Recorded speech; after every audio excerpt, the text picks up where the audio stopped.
नमस्कार। हमारे YouTube channel Sikandar Khan में आपका स्वागत है। और जीके के प्रश्नों की श्रृंखला में अगला वीडियो, निम्न में से कौन सा नवपाषाण स्थल नहीं है। ठीक है, पहला इसके अंदर है तक्षशिला, मुंडीगाग, किली गुल मोहम्मद और मेहरगढ़। देखिए, इन नवपाषाण स्थलों के अंदर तक्षशिला है, वो एक प्राचीनतम स्थलों में है और एक विश्वविद्यालय के रूप में प्रसिद्ध रहा है, जो पेशावर पाकिस्तान का बताया गया है। बाकी मुंडीगाग, किली गुल मोहम्मद और मेहरगढ़ ये नवपाषाण स्थल माने गए। नेक्स्ट प्रश्न है, वह वेद जिसमें संगीत का उल्लेख है। देखिए, वेद है वो 4 है। ठीक है, ऋग्वेद, यजुर्वेद, सामवेद और अथर्ववेद, चारों के नाम अपने को दिए गए। इनमें जो तीसरा वेद है सामवेद, वो सामवेद भारतीय संगीत का जनक वेद कहलाता है। ठीक है, हालांकि भारतीय संगीत का जनक वेद है, लेकिन इसका सबसे कम ऐतिहासिक महत्व है। इसमें केवल 75 मंत्र ही मौलिक है। ठीक है, और इसमें जो यज्ञ के समय गाए जाने वाली ऋचाएं हैं उनका संकलन किया गया है। पंचविश और जैमिनीय ये सामवेद के ब्राह्मण ग्रंथ है। वैदिक बलि प्रथा के विरुद्ध प्रथम प्रतिक्रिया उपलब्ध होती है। देखिए, वैदिक बलि प्रथा के विरुद्ध प्रथम प्रतिक्रिया उपनिषदों में होती है।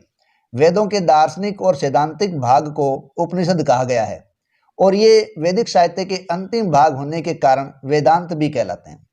उपनिषदों की संख्या 108 है और इन उपनिषदों के अंदर देखिए जगत, आत्मा और ब्रह्मा के संबंध में दार्शनिक व्याख्याएं की गई है। ठीक है, और अगर इसका तात्पर्य देखा जाए कि उपनिषद का तात्पर्य क्या है, तो उपनिषद का तात्पर्य है गुरु के समीप रहस्यमय ज्ञान की प्राप्ति के लिए श्रद्धा सहित बैठना। ये उपनिषद का तात्पर्य है। और यहाँ एक बात ध्यान रखें कि प्रमुख रूप से जो उपनिषद है उनकी संख्या 12 है। ठीक है, और बृहदारण्यक इनमें सर्वाधिक विशाल उपनिषद है और सबसे छोटे उपनिषद की बात की जाए तो वो है मांडुक्य उपनिषद। ठीक है, और एक प्रसिद्ध सत्य में जयते वाक्य देने वाला उपनिषद है मुंडकोपनिषद। ठीक है, इसी प्रकार एक परम प्रश्नों के अंदर आता है यम और नचिकेता का वृतांत किसमें है, तो वो कठोपनिषद के अंदर वर्णित है। अगला हमारा प्रश्न है, नारद ने दासों के प्रकार की कितनी संख्या दी है। देखिए, नारद ने दासों के प्रकार की संख्या 15 बताई है। नेक्स्ट प्रश्न है, मौर्य अभिलेखों में जिस लिपि का प्रयोग नहीं हुआ है। देखिए, मौर्य अभिलेखों के अंदर देवनागरी लिपि का इस्तेमाल नहीं किया गया। ठीक है, यानी मौर्य अभिलेख है उनके अंदर देवनागरी लिपि का इस्तेमाल नहीं है। और यह नारद ने क्या है, दासों के 15 प्रकार बताए हैं और वैदिक बलि प्रथा के विरुद्ध पहली प्रतिक्रिया उपनिषदों में दर्शाई गई। देखो, मौर्य अभिलेख हैं उसमें प्राकृत, आर्मेयिक, ग्रीक इन भाषाओं का लिपियों का इस्तेमाल हुआ है। ठीक है, अलग अलग क्षेत्र में इन लिपियों का इस्तेमाल अलग अलग प्रकार से हुआ है। नेक्स्ट है, वह व्यवस्थाकार जिसने संपत्ति के विभाजन की प्रथम बार व्याख्या की है। देखिए, संपत्ति के विभाजन की प्रथम बार व्याख्या करने वाला व्यवस्थाकार हुआ है याज्ञवल्क्य। देखो, याज्ञवल्क्य का कहना है कि एक पिता है, उसको अपने जीवन काल के अंदर संपत्ति बांटने का अधिकार है या संपत्ति का बंटवारा उसके मरने के बाद भी किया जा सकता है, लेकिन संपत्ति का विभाजन हो। हालांकि याज्ञवल्क्य कहते हैं कि पिता अपनी मर्जी के अनुसार अपने जीवन काल के अंदर संपत्ति का बंटवारा करता है तो अपने सभी संतान में बराबर कर सकता है या फिर बड़े पुत्र को वो ज्यादा भी दे सकता है। 7वां प्रश्न है, सूची 1 और सूची 2 को सम्मिलित कीजिए, यानी कौन किससे कनेक्टेड है। तो यहां देखिए, यहाँ ये जो अपने को दिए गए ऑप्शन है सेनानी, पुरोहित, ग्रामीण, यजमान, इनमें सेनानी है वो जुड़ेगा देखिए किससे, बृहस्पति से। ठीक है, पुरोहित अग्नि से, क्योंकि पुरोहित है वो अग्नि में हावी देगा और अग्नि है वो एक मध्यस्थ देवता के रूप में मानी गई है जो मनुष्य की कामनाओं, इच्छाओं को, भावनाओं को ईश्वर तक पहुंचाने का कार्य करती है, तो वो एक मध्यस्थ के रूप में काम आ रही है। जहाँ तक ग्रामीण का संबंध है वो मारुत से जुड़ा हुआ है और यजमान ये इंद्र से जुड़ा हुआ शब्द है। ठीक है, नेक्स्ट, तेनाई सिद्धांत का प्रयोग हुआ है, तो यहां आ जाएगा लता के लिए। 9वां प्रश्न, उत्तर कादंबरी की रचना करने वाले थे, तो उत्तर कादंबरी के रचनाकार हुए हैं भूषण। ठीक है, कौन हुए हैं? भूषण। 10वां प्रश्न, वह चोल शासक जिसने सेव होते हुए भी बौद्ध धर्म को संरक्षण प्रदान किया था, तो वो शासक हुए राजराज। देखिए राजराज चोल हैं, वो अपने चोल शासकों के अंदर एक बहुत ही महत्वपूर्ण शासक के रूप में चर्चित हुए हैं, और वो एक राजराजेश्वर मंदिर को लेकर भी बहुत ज्यादा प्रसिद्ध रहे हैं। नेक्स्ट, चोल राज्य के लिए खंड राज्य का प्रतिपादन किसने किया था? तो चोल राज्य के लिए A.S. सुब्रमण्यम के द्वारा क्या किया गया? खंड राज्य का प्रतिपादन किया गया।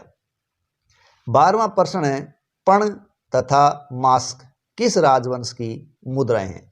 देखिए पण और मास्क ये मौर्य वंश की मुद्राएं हैं। किस वंश की मुद्राएं हैं? मौर्य वंश की ये मुद्राएं हैं। देखिए पण के बारे में माना जाता है मौर्य काल का जो मानक सिक्का था वो चांदी का सिक्का पण था, और वहीं पर मास्क जो मुद्रा है वो तांबे की एक मुद्रा मानी गई है। ठीक है, और एक स्वर्ण या निष्क नाम का सिक्का होता था जो सोने का सिक्का माना गया है, और इन सिक्कों की शुद्धता की जांच करने वाले अधिकारी को रूपदशक नाम से जाना गया है। तो ये थे मौर्य काल के कुछ मुद्रा के बारे में। अगला हमारा प्रश्न है, वह विदेशी यात्री जिसने अपने देश लौटने के बाद भारतीय प्रतिपक्षों से पत्रों का आदान प्रदान किया था। तो देखिए वह विदेशी यात्री है ह्वेन-सांग। कौन है? ह्वेन-सांग। देखिए ह्वेन-सांग की जहां तक बात है, ह्वेन-सांग है वो भारत के अंतिम शक्तिशाली शासक या प्राचीन भारत के अंतिम हिंदू शासक हर्षवर्धन के समय आया था। हर्षवर्धन का समय 606 से 647 रहा है। ठीक है, उनके समय ह्वेन-सांग आया था, और ह्वेन-सांग है वो चीन से आए थे और मूल रूप से बौद्ध धर्म का ज्ञान प्राप्त करने के लिए या बौद्ध धर्म के बारे में जानकारी प्राप्त करने के लिए उनका आना हुआ था। जब यहाँ महामोक्ष परिषद का आयोजन किसके द्वारा करवाया गया था? हर्षवर्धन के द्वारा करवाया गया था, तो उनका साक्षी भी कौन रहा था? ह्वेन-सांग रहा है। ठीक है, तो इस प्रकार ह्वेन-सांग है वो एक काफी प्रसिद्ध विद्वान रहा है जिसने नालंदा विश्वविद्यालय में शिक्षा भी प्राप्त की थी। अगला है 14वां प्रश्न, पुलकेशिन द्वितीय के ऐहोल अभिलेख में हर्ष को एक अत्यंत शक्तिशाली शासक बताया गया, तथापि कारणार्थ दे रखा है, तथापि उपरोक्त अभिलेख उसकी पराजय का वर्णन करता है। देखिए यहां ये ए ऑप्शन सही होगा, इसमें ए और आर दोनों सही है। पुलकेशिन द्वितीय का ऐहोल अभिलेख है उसकी रचना की थी रवि कीर्ति जैन ने, जो पुलकेशिन चालुक्य शासक पुलकेशिन द्वितीय का संरक्षित विद्वान था। ठीक है, संस्कृत में रचित एक अभिलेख है। इस अभिलेख में बताया गया है कि नर्मदा नदी के तट पर जब हर्षवर्धन और पुलकेशिन द्वितीय का सामना हुआ तो पुलकेशिन द्वितीय चालुक्य शासक ने हर्ष को वहां बुरी तरीके से हरा दिया था। इस प्रकार हर्ष नर्मदा नदी तट तक ही रह गया, इसलिए हर्ष को उत्तरापद स्वामी के नाम से जाना गया है, जबकि पुलकेशिन द्वितीय है वो उसको रोकने में कामयाब रहा। ठीक है, तो यहाँ दोनों सही है। अगला प्रश्न हम देखते हैं, सूची 1 को सूची 2 से मिलाना है। एक तरफ आपको दिया गया है राइटर यानी रचनाकार, दूसरी तरफ उनकी रचनाएं हैं। देखिए सबसे पहला यहाँ अपने को दिया गया है दंडी। ठीक है, दंडी की प्रमुख रचना कौन सी है देखते हैं। देखो बाण के पश्चात यदि संस्कृत गद्य साहित्य का कोई प्रसिद्ध व्यक्ति माना गया है तो माना गया है दंडी। ठीक है, यानी बाण वर्ष के पश्चात संस्कृत गद्य में कोई प्रसिद्ध व्यक्ति या लेखक माना गया तो वो है दंडी। अब दंडी है वो कांची के पल्लव नरेश नरसिंह वर्मन के दरबार में रहते थे, और ये लगभग 690 से 715 का समय माना गया है। कब का माना गया है?